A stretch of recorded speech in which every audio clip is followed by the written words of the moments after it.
It's an all-encompassing tragedy that gives shape to the impossible to comprehend nature of life, reality, and existence. It's kind of a bomb that detonates inside your head, right? Whose flames slowly radiate outward, vaporizing all the foundations that held you secure. Better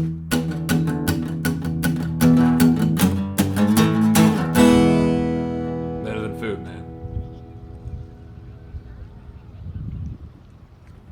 Good afternoon, everyone. Welcome to Better Than Food Book Reviews. I'm your host, Clifford Lee Sargent. Courtesy as always. Hope you're doing well. No coffee for me. I'm totally wired. Gonna need a stiff drink after this one. Thank you very much to the publisher Knopf for sending these advanced reading copies, and thank you very much to Kelsey Manning for making that happen. Cheers. Full disclaimer, I am sponsored by them in that they sent me these books for free, so I don't know if that's not a financial sponsorship though. I don't know. Anyways. Congratulations to Kevin Woodfield. He was a winner of the last coffee jar for Cormac McCarthy's The Passenger.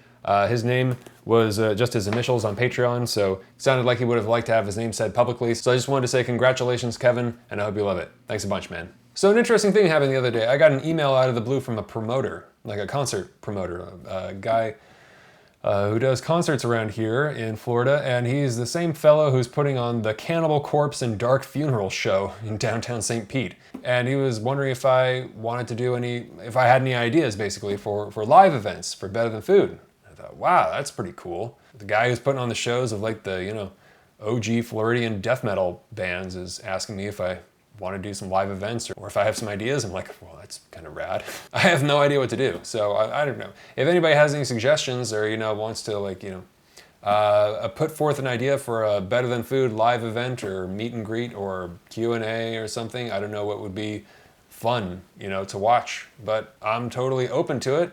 If you have any suggestions, please leave them in the comments below. I think that'd be pretty cool. And then, if it works in Florida, then we can go and have one up in New York or LA or Austin or some shit. Anyways, it'd be fun to meet y'all in person. So if anybody has any ideas, I'd love to get some suggestions. Thanks a bunch for any input. Today is probably one of the only modern books worth reading. Today is the second part in the pair of novels that were just published by Cormac McCarthy, the first in 16 years, Stella Maris. The first was The Passenger, which I read not too long ago.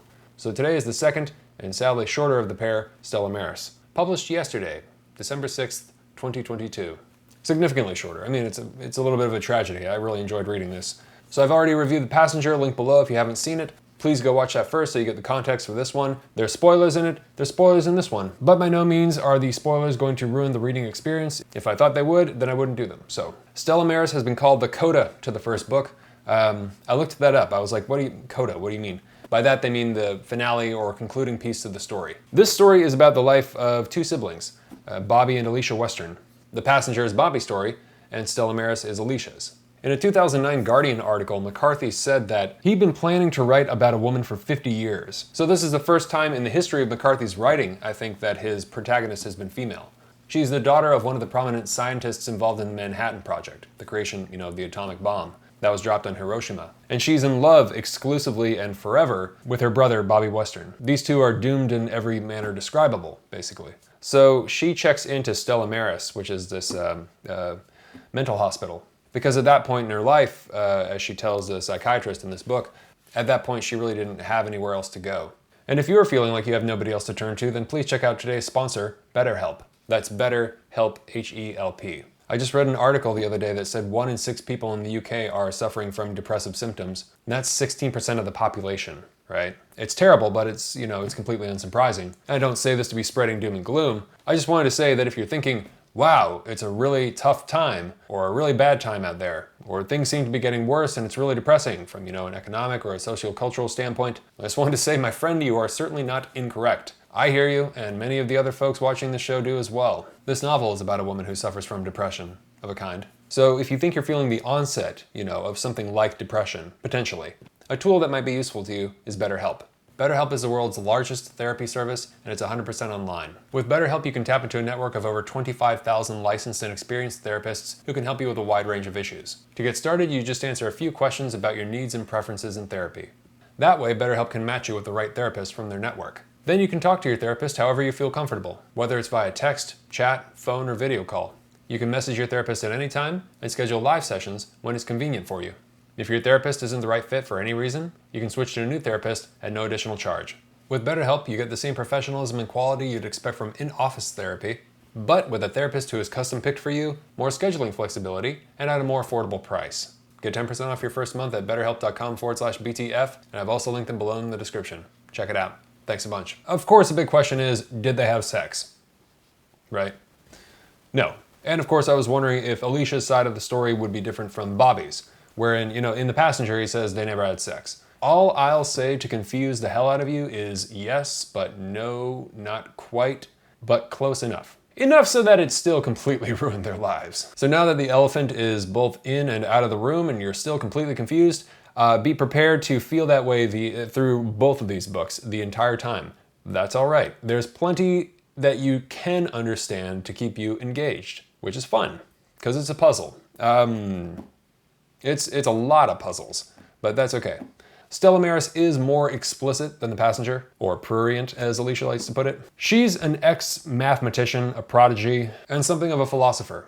In the vein of, I'm guessing, probably closest to Schopenhauer, who is mentioned but whom unfortunately I've not yet read. I always seem to be strongly attracted to writers who are big fans of Schopenhauer. If one were to place her in the realm of philosophers, I think people would almost certainly place her in the philosophy of pessimism, but she's not an atheist, she's not an antinatalist, she's more than anything, in my opinion, just a realist, and unapologetic for who she is. At this point in her life, it's like basically, she knows that this is like a one-way ticket, she knows where she's going, she's not, how would I put it? She's not at odds with herself, she's at odds with the world. She's a complete and total solipsist. Because what else could you be, right? And there's a part of the book where she talks about that. But painfully aware of her solitary place in the world and the impossibility of anything in her life being reconciled. It's just not going to happen. And she can plainly see that. Anybody can plainly see that. Which is, I imagine, the same place that McCarthy finds himself. As do all of us with, varying degrees of awareness. The less the better, I suppose, if you think that less suffering is a good thing, which I think we can all basically agree upon, more or less. Yeah. It seems to me that the only way to experience any kind of belonging in this world is either to be stupid or to make yourself stupid. This is why drinking or doing drugs or smoking, they're the easiest ways to make friends, without a doubt. And everybody goes home miserable, but for a minute, you're happy, in blissful communal stupidity. As a friend of mine informed me, The Passenger and Stella Maris are receiving a lot of positive reviews, but people don't really understand what the story is about. The Passenger and Stella Maris are about the last days in the life of two siblings who are in love with each other. But that description is probably equivalent with saying Thomas Pynchon's Gravity's Rainbow is about World War II and the V-2 rocket. You know what I mean? Or Ulysses is about a guy in Dublin. So, the entire setup of Stella Maris, the entire construction, right, is similar to what much of The Passenger is composed of. Conversations between two people. My Dinner with Andre style. Very, very fun to read. McCarthy doesn't even bother with grammar. It's like one line one person, second line other person, and back and forth the entire time. There's periods and not much else. So Stella Maris is exclusively a series of conversations between Alicia Western and her psychiatrist in the mental hospital, Stella Maris. Really, it's multiple conversations, but really it's one long conversation. It's one long interview, essentially. Her psychiatrist is quickly shown that he's dealing with an off-the-charts genius. The smartest person he's ever encountered, I'd wager. These were the conversations that led up to her suicide, as we know from the first book. There are a couple of lines in this book that will just stop you dead in your tracks. I circled quite a few passages from the book, even more than The Passenger, amazingly, and The Passenger is almost twice as long, actually. I might have liked this one more, actually, because she is such an interesting character. Still deciding, don't know. So if you'll remember from the first one, the kid, right? The psychiatrist is trying to understand if the hallucinations of the thalidomide kid are part of her or not. If she's actually doing something to conjure him or them, the Horts, or not. But by all metrics, he seems to exist, the kid, just like she does. He doesn't come from or go anywhere, right? He just shows up wherever she's at, like normal people, doing his thing. Cracking his bad jokes and things that they're just saying shit that doesn't make sense, except when it kind of does, which is odd. The psychiatrist is not stupid, not even close, but he clearly realizes what he's up against. And he seems sincere in his attempts to help her. But of course, he's really no match for her mind, which is just running circles around his, or so it seemed to me. But I think, she likes him, he's trying. And he's not disrespectful, and he's not manipulative. He might come off as more of like a doctor first, but then I think he actually gets really into what she's talking about. And she seems to end up liking him, kind of like, like they become sort of friends. It's what I infer from the ending of the book. But yeah, she doesn't have to think, it seems, in order to do mathematics. She just does it, and it comes naturally. It seems similar to her synesthesia, where, fives are red, right? Nabokov had this. I think my mom has it too, actually, which is interesting. I don't think I have it. I don't think so. Maybe some things, I can't tell. Maybe something to do with music, but anyways. It's easy for her to a degree, right? But she stops, mathematics, when it suddenly revealed its limits and kind of presents her with hints of the unknowable. Coupled with the contracting universe as kind of a moving target, thereby conflating the issue or something like that. Like she realized that, I think she just realized that it's completely, it's unknowable. The problems are, math is limitless or something like that. When she realized the futility of her pursuit. I probably ripped through this thing faster than any book this year, maybe in the last 5 years, honestly. Really, it's just McCarthy's obsessions poured out of the mouth of this character, Alicia Western. But what are novels anyways, if not just that? And I think you'd only know this if you'd read about McCarthy or watched the interviews with him, and he talks about many things that are in this book. But yeah, it's heavy. It's a heavy one. I don't think I've been this depressed after reading how shall I put this? I haven't been this satisfyingly intellectually depressed since reading Serotonin. This one might be even heavier, honestly. Alicia Western really gives Welbeck a run for his money, frankly. Welbeck is one thing. Alicia Western has got a whole, that woman. Yeah. But they're coming from the same person, Schopenhauer. There you go. That's right. And there's more humor in this one than The Road, right? Which makes it more real, in my opinion. The Road was so bleak and monotonously bleak that it didn't actually correspond to life itself, which is an amazingly brutal and horrific and painful thing, yet it has within it all these complex, nuanced, moments of joy or banality or ecstasy or whatever. Glorious things, interspersed in all the horror. I appreciate more variety in my reality, and that seems to correspond more to my experience of life. That's just me. There's a wonderful line in here where the psychiatrist asks her if she remembers everything she reads, and she replies, "Of course. Why else would I read?"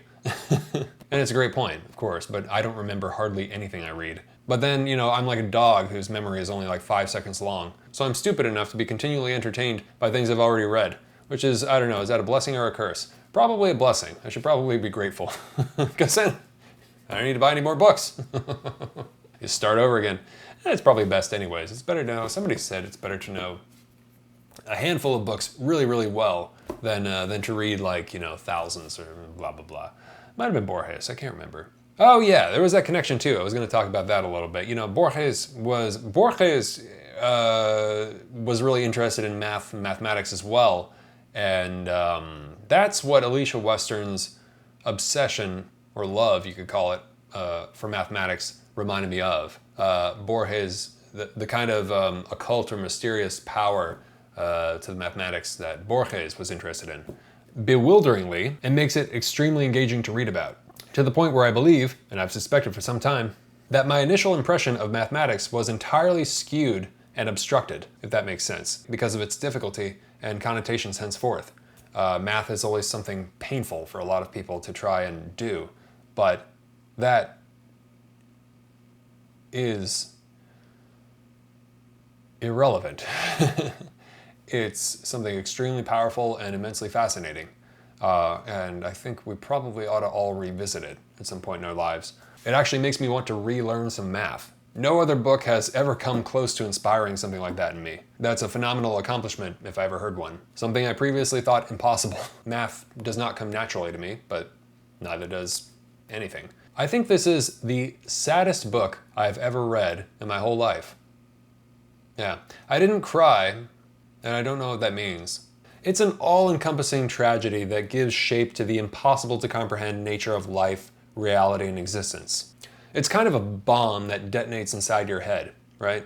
Whose flames slowly radiate outward, vaporizing all the foundations that held you secure. It's my kind of novel. Starting with the psychiatrist here. All right, the fact that you own nothing. Yes. Might divesting yourself of everything be a way of preparing for death? This is Alicia's answer. I don't think there is some way to prepare for death. You have to make one up. There's no evolutionary advantage to being good at dying. Who would you leave it to? The thing you are dealing with, time, is immalleable, except that the more you harbor it, the less of it you have. The liquor of being is leaking out onto the ground. You need to hurry. But the haste itself is consuming what you wish to preserve.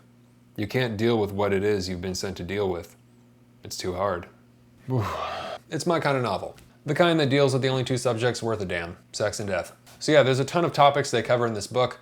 Famous mathematicians, Oppenheimer, the origins of language, the nature of music, the unconscious, dreams, McCarthy's obsessions. Check out this interview with him that I've linked below. He discusses some of them, the same ones that you'll find in the book. But I come away from this novel with absolutely no conclusions other than the fact that prodigious intelligence is some kind of curse. And of course the line that stopped me dead in my tracks when Alicia spoke it. The world has created no living thing that it does not intend to destroy.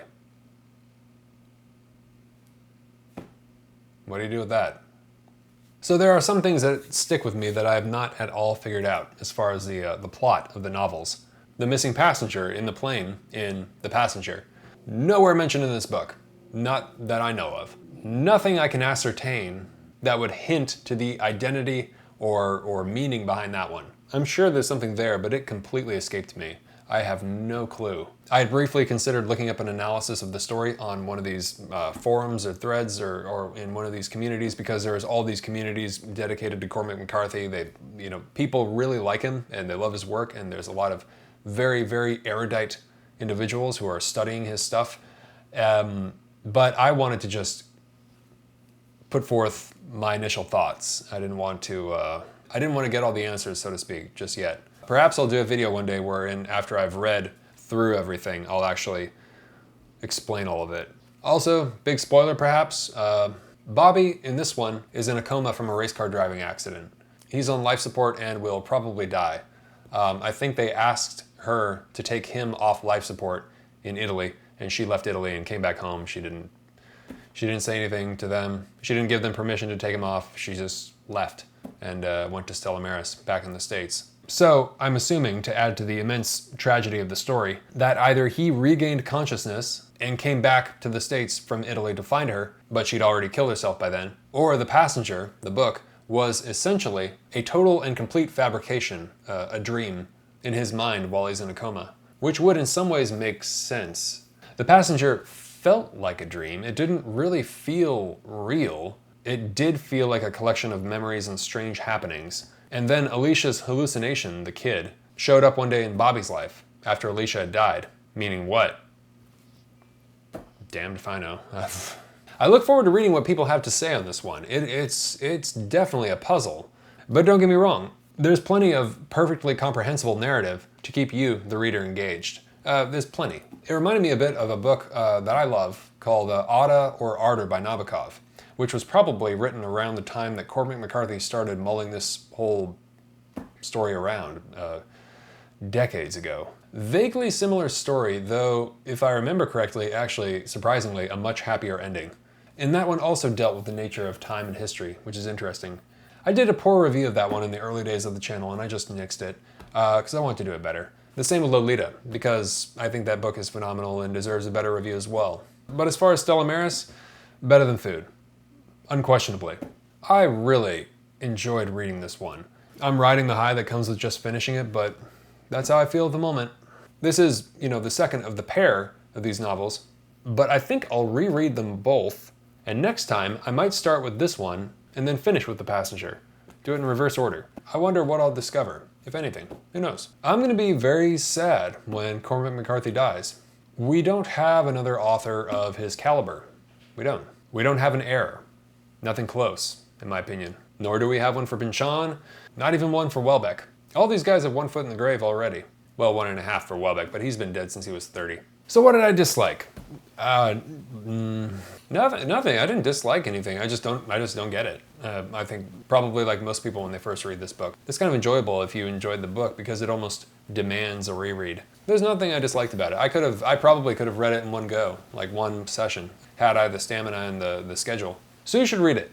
Again, if you liked Ada or Ardor by Nabokov, or if you enjoyed, of course, anything else by Cormac McCarthy, although it is very different stylistically than his other work, it's still him, you can definitely tell. I think if you like the plays of Sam Shepard, and if you're a fan of Schopenhauer and Hemingway, yeah, cool. Coffee time.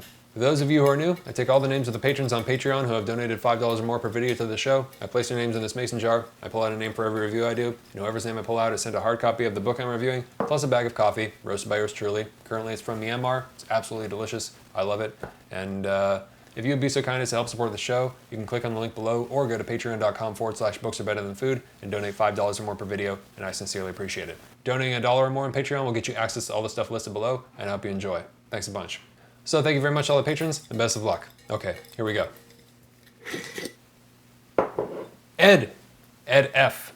Thanks a bunch, Ed. Really appreciate it. You're going to receive Stella Maris by Cormac McCarthy, plus some delicious coffee, and I hope you love both. Thanks a bunch, man. Hope you're not too cold up there. Ed's a friend from back in Michigan. I shudder to think of the current temperature. I won't be sending this exact copy because this is an ARC, but I shall be sending you a brand new copy. Hope you love it, man. Thanks. Please subscribe if you have not already, and hit the thumbs up if you enjoyed this, and follow me on Instagram if you'd be so kind, and always remember, die reading. All right, thank you very much for watching. Take care of yourselves. Have a great night. Talk to you soon. Ciao.